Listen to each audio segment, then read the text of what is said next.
Assalamualaikum warahmatullahi wabarakatuh. Baik, saat ini saya mau mengoreksi proposal pelatihan kader puskesmas di Posyandu Melati oleh kelompok 2. Ini sudah disusun.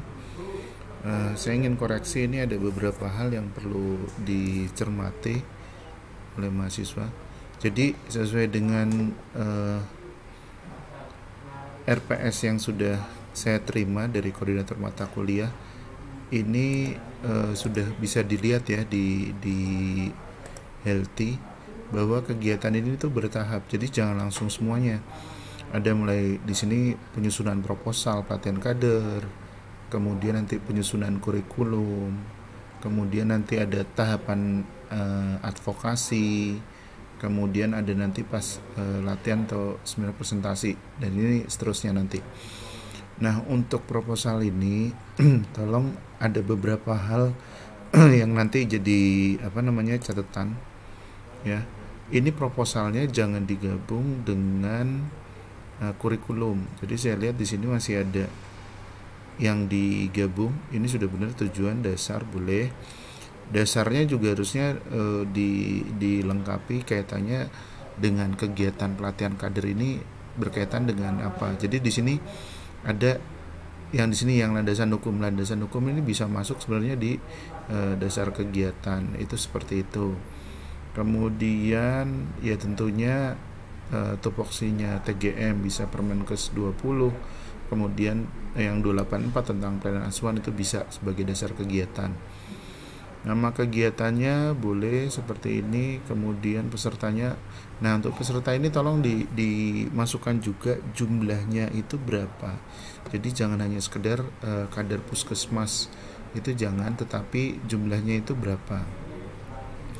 Kemudian ini tidak ada masalah untuk susunan panitianya. Nah, untuk waktu sama pelaksanaan ini yang harus Anda cermati. Anda harus berhitung. Nah, ini nanti kaitannya juga dengan jumlah JPL-nya. Apa mungkin semua itu dilaksanakan dalam satu hari full? Ini dibedakan antara Anda misalnya sebagai mahasiswa itu bisa sehari 8 jam, tetapi kalau untuk kader ini juga harus menyesuaikan.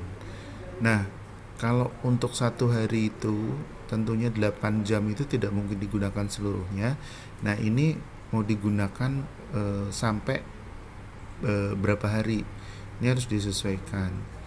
Kemudian yang harus Anda perhatikan lagi kaitannya di proposal ini, Anda boleh mencantumkan kaitannya waktu ini disesuaikan dengan JPL-nya. Nah, kalau saya cek tadi di kurikulumnya itu baru 22 JPL, jadi sebaiknya 30 JPL. Ada yang nanti masih kurang ya, itu boleh dimasukkan berapa JPL. Kemudian materi ini jangan dijabarkan dulu, tetapi poin-poinnya saja, materi apa yang mau disampaikan di sini. Jadi jangan dijabarkan seperti ini, karena ini nanti ada di kurikulumnya. Tuh, ada di kurikulum.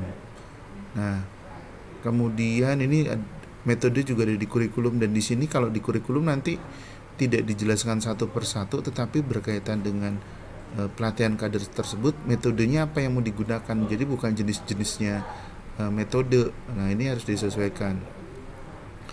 Kemudian kaitannya dengan, nah ini kan disesuaikan. Nah, ini disesuaikan nanti yang dibutuhkan apa saja materinya. Nah, ini struktur program ini tidak perlu di proposal dicantumkan. Cukup tadi sudah saya sampaikan, cukup disampaikan adalah berapa jumlah untuk jam pelatihannya atau JPL-nya. Kalau di sini idealnya 30 JPL.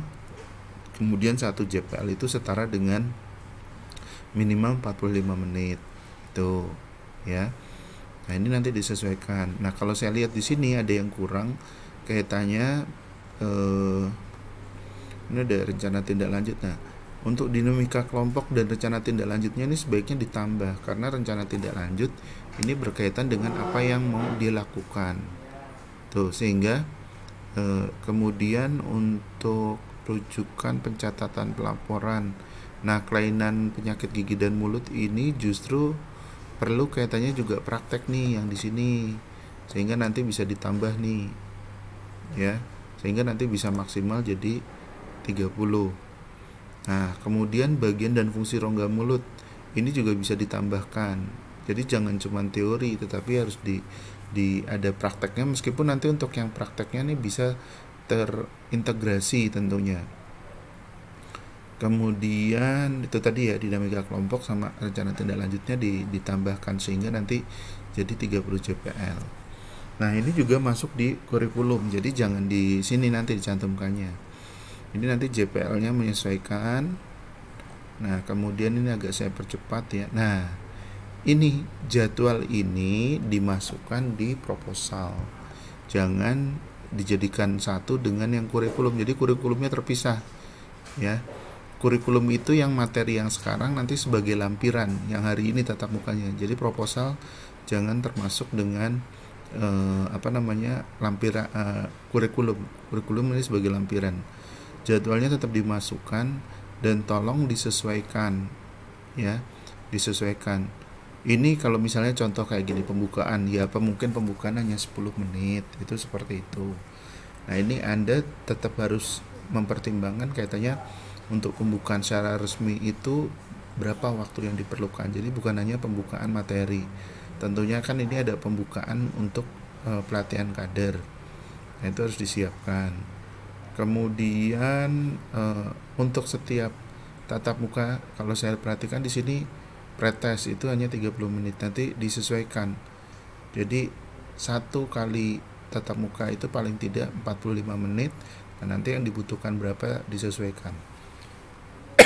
Nah, ini juga kan dinamika kelompok. Kalau misalnya kita cross check tadi dengan yang kurikulumnya, di situ hanya kalau nggak salah satu ya, saya agak lupa ya, sebentar kita lihat di bagian atas nih, kalau nggak salah ini dinamika kelompok cuma satu, tapi kalau misalnya yang dijadwal di sini kok berapa menit nih, 40 ke 9 dinamika kelompok, 40 berarti 20 menit. Nah, ini juga nanti disesuaikan, nggak bisa itu hanya sekedar 20 menit, itu harus tetap sama dengan 1 JPL yaitu 45 menit.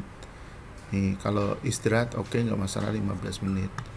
Kemudian di sini, nah di sini nggak, nah kan 9.15 sampai jam 10. Nah, ini setiap JPL-nya belum sesuai, nanti tolong disesuaikan ya.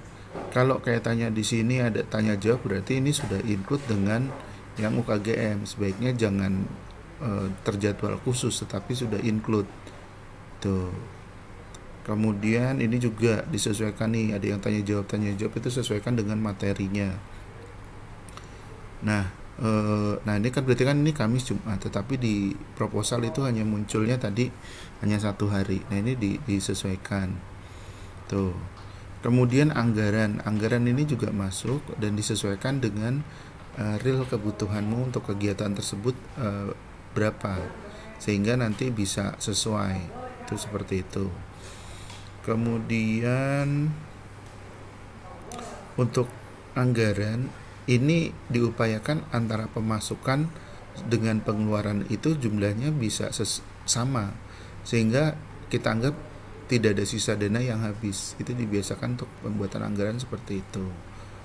Untuk pelatihan oke, sudah. Untuk pretest posttest nanti juga dijadikan lampiran di kurikulum, itu seperti itu.